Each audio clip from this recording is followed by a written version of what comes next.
السلام عليكم ورحمة الله وبركاته.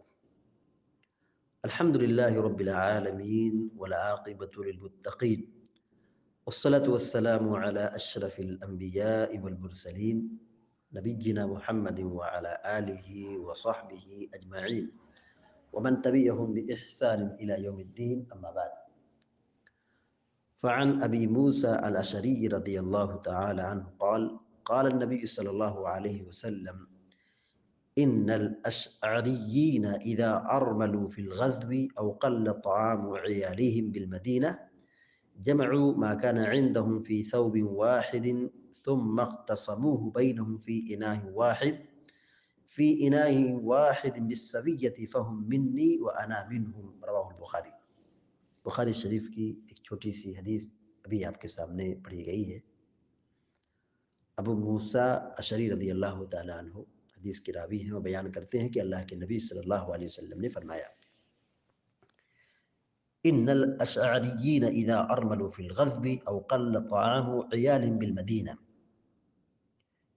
کہ قبیلہ اشعر کے لوگ جب سفر پر نکلتے ہیں، جہاد میں جاتے ہیں، یا ان کے کھانے کا مسئلہ آتا ہے، ان کے گھر کے کھانے کا مسئلہ جب آتا ہے، یعنی کھانا کم ہو جاتا ہے مدینہ کے اندر، جمعوا ما کان عندهم فی ثوب واحد، تو اپنے سارے کھانے کو ایک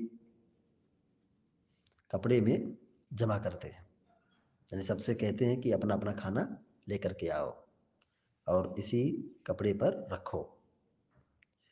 ثم اختصموه بینہم فی اناء واحد بالسویہ، پھر اس کو آپس میں ایک برتن سے برابر برابر سب کو تقسیم کر دیتے ہیں۔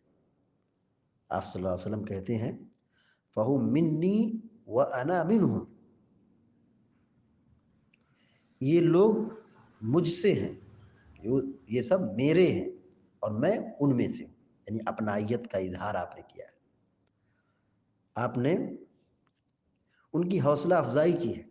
یہ کتنی بڑی بات ہے، کتنی بڑی قربانی ہے کہ جب یہ سفر پر نکلتے ہیں، ایک ساتھی کا کھانا کم پڑتا ہے، دو ساتھی کا کھانا ختم ہو جاتا ہے، تو ایسا نہیں کہ یہ لوگ کھا لیتے اس کو چھوڑ دیتے، بھوکا چھوڑ دیتے، یا قبیلہ اشعر کے لوگ آباد ہیں ایک جگہ پر، وہاں ایک آدمی کھا رہا ہے، دوسرے آدمی کے گھر میں کھانا نہیں ہے، راشن نہیں ہے، تو ایسا نہیں کہ اس کو بھوکا پیاسا چھوڑ دیتے۔ اشعری قبیلوں کی ایک بڑی شناخت یہ ہے کہ یہ آپس میں مل بانٹ کر کھاتے ہیں،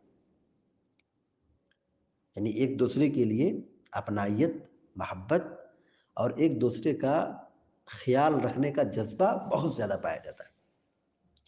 یہ دوسروں کو ترجیح دیتے ہیں، اپنا زیادہ فائدہ نہیں سوچتے ہیں، بلکہ دوسروں کو فوقیت دیتے ہیں، ان کا خیال رکھتے ہیں، ان کی مدد کرتے ہیں، ان کو کھلاتے ہیں، ان میں کھانے کا انتظام کرتے ہیں۔ پیارے نبی صلی اللہ علیہ وسلم نے قبیلہ اشعر کی یہ فضیلت بیان فرمائی ہے کہ میں ان میں سے ہوں اور یہ لوگ مجھ سے ہیں، یعنی آپ نے ان سے اپنی اپنائیت کا اظہار فرمایا ہے۔ اس حدیث سے جو بات معلوم ہوئی وہ یہ کہ مل بانٹ کر کے کھانا چاہیے۔ اگر کوئی ہمارا ساتھی یا ہمارا پڑوسی تنگ دست ہے، کمزور ہے، یا اس کے گھر فاقے ہو رہے ہیں، کھانے کی تنگی ہے، پریشانی ہے، تو ہمیں اس کے دکھ درد کو سمجھنا چاہیے، اس کی مدد اور ہیلپ کرنا چاہیے۔ یہ اسلام کی تعلیم ہے۔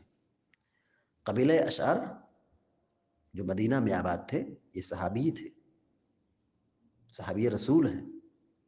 ان کی خوبی کیا بیان کی گئی حدیث میں؟ انہوں نے یہ عمل کب کیا ہے؟ 1400 سال پہلے کیا ہے، لیکن ان کی تعریف اور ان کی قربانی آج بھی یاد کی جا رہی ہے اور آج بھی لوگوں کو سکھائی اور بتائی جا رہی ہے۔ ان کی خوبی یہی تھی کہ جب ان کے یہاں کھانا کم پڑ جاتا تھا یا سفر میں ہوتے تھے، توشہ کم پڑ جاتا تھا، تو وہ آپس میں مل بانٹ کر کے کھاتے تھے۔ تو ایک دوسرے کا خیال رکھنا اور ایک دوسرے کا سپورٹ کرنا، خیر کے کاموں میں تعاون کرنا، یہ اہل ایمان کی ذمہ داری ہے۔ اللہ تعالی ہم سب کو آپ سب کو نیک عمل کی توفیق عطا فرمائے. آمین یا رب العالمین. اقول قولی هذا واستغفر الله لي ولكم ولسائر المسلمين فاستغفروه انه الغفور الرحيم. وصلى الله على نبينا محمد وسلم تسليما كثيرا. والسلام عليكم ورحمة الله وبركاته.